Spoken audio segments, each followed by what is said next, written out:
Chapter 10. My 9th birthday was on New Year's Day.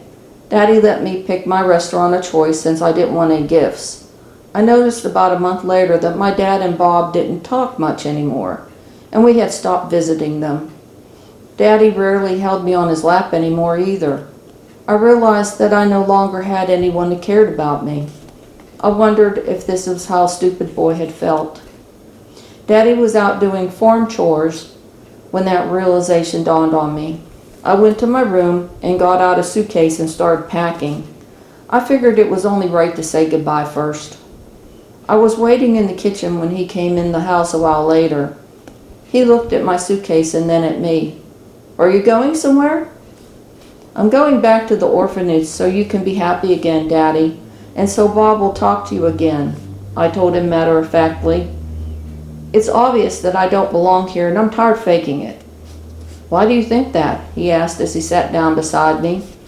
I explained to him all the things I'd realized. He had explanations for all of it. Nancy had been sick, and then relatives had visited them and stayed, so he had wanted to bother them. And he had been really busy on the ranch since his helper had quit. And he hadn't had much time to spend with me or Bob. And no, it had nothing to do with me being an alien. As I listened to him, I felt that he was lying his ass off. Not that I blamed him, though. I mean, even I would have tried to spare a 9-year-old grief if I could. Did he not know that I knew that this time of year was when he had the least amount of work to do on the ranch? He assured me that things would get back to normal soon. So this was a wake-up call for him, I supposed. He took my suitcase upstairs and put my clothes back in my dresser. I talked to Yellow about it as we got into bed that night. He told me that my dad was really trying, but that he was a single father with a lot to deal with. He'd never been around kids before, and he had a lot to deal with me. Apparently I wasn't your average kid. None of that made me feel any better. I still didn't believe that I belonged where I was at, and there was no one around that understood me.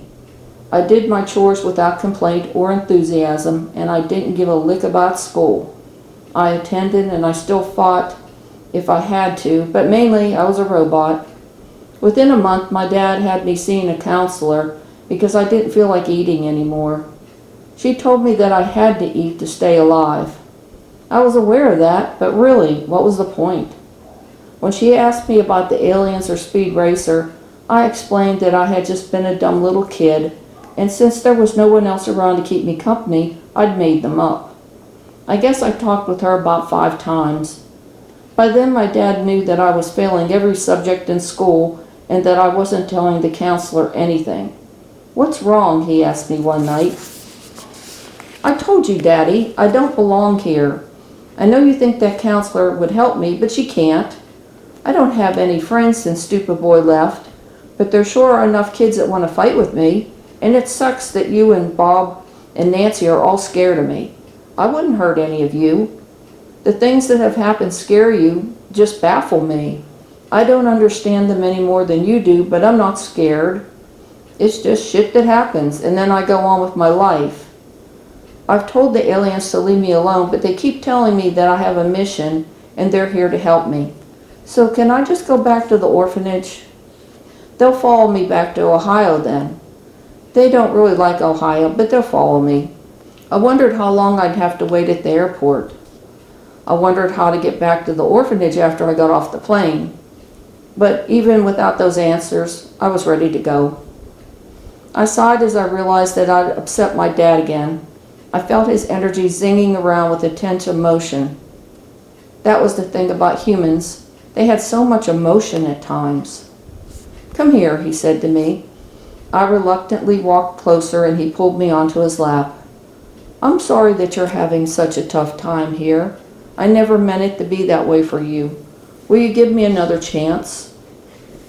I really want you to stay here, even if you are an alien and the aliens visit you," he said. I was wondering what could change to make it any different. My mood didn't change much with what he had said. I didn't know how things could go back to the way they were when at least I had him, Bob, and Nancy to care about me. But 2 hours later, Nancy suddenly appeared and had made homemade meatloaf for me and banana pudding, which were my favorite foods. I figured I might as well eat it.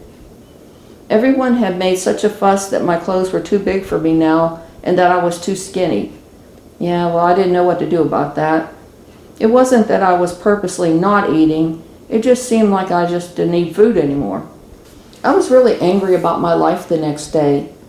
I'd been angry all along, but I guess it bubbled back to the surface from where I'd stuffed it down. My favorite jeans and shirt were too big for me, so I was wearing some hand-me-downs that Nancy had found from someone that had a 6-year-old. 6 years old! I was 9! I looked hideous, and I just wanted to shoot something. I gathered up the tin cans that we saved sometimes for target practicing and put them in a sack. Then I took my dad's handgun and ammo and walked out to the area we practiced at. I set up about 30 cans. I was locked and loaded.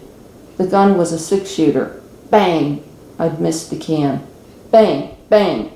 I hit one of the cans. Hell, I knew I could do better. I concentrated, then I pulled the trigger. Bang! Bang! Bang! And 3 cans went down. I walked over to see where I'd hit the cans. None were in the middle. I knew I could do better. I reloaded the gun. I aimed and went down the line even faster. 6 shots. I watched as I hit each can and blew them off the fence. I smiled especially as I had suddenly realized that it was more of a feeling of knowing I had the gun aimed than seeing where it was aimed at that caused me to hit the targets. My mood was improving. It felt good to shoot stuff. I heard a bird flying overhead. I pointed my gun upward, saw the bird, and felt the aim. I pulled the trigger and it fell from the sky. I hated birds. I smiled and glanced over to where it had fallen. Now there was one less fucking bird.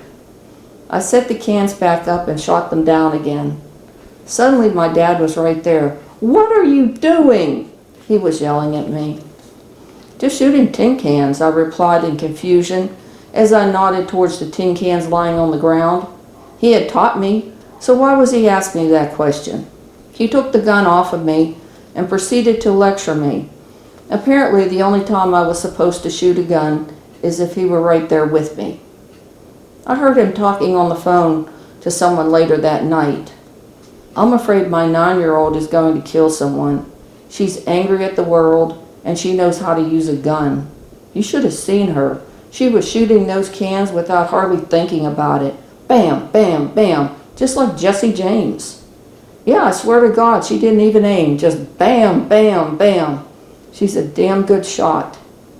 "Yeah, I locked the guns up. I don't know what the fuck to do," he sighed. I couldn't help him out there. I didn't know what to do about me either, although I'd liked the comparison to Jesse James. I was fucking awesome with that gun. But I was betting that Jesse James hadn't got sent to his room to think about shooting tin cans without his dad's permission. Boys seemed to be the favored sex. I just knew that I wanted to be somewhere happy and have friends to talk to, like on my own planet. Not in this place they called Earth.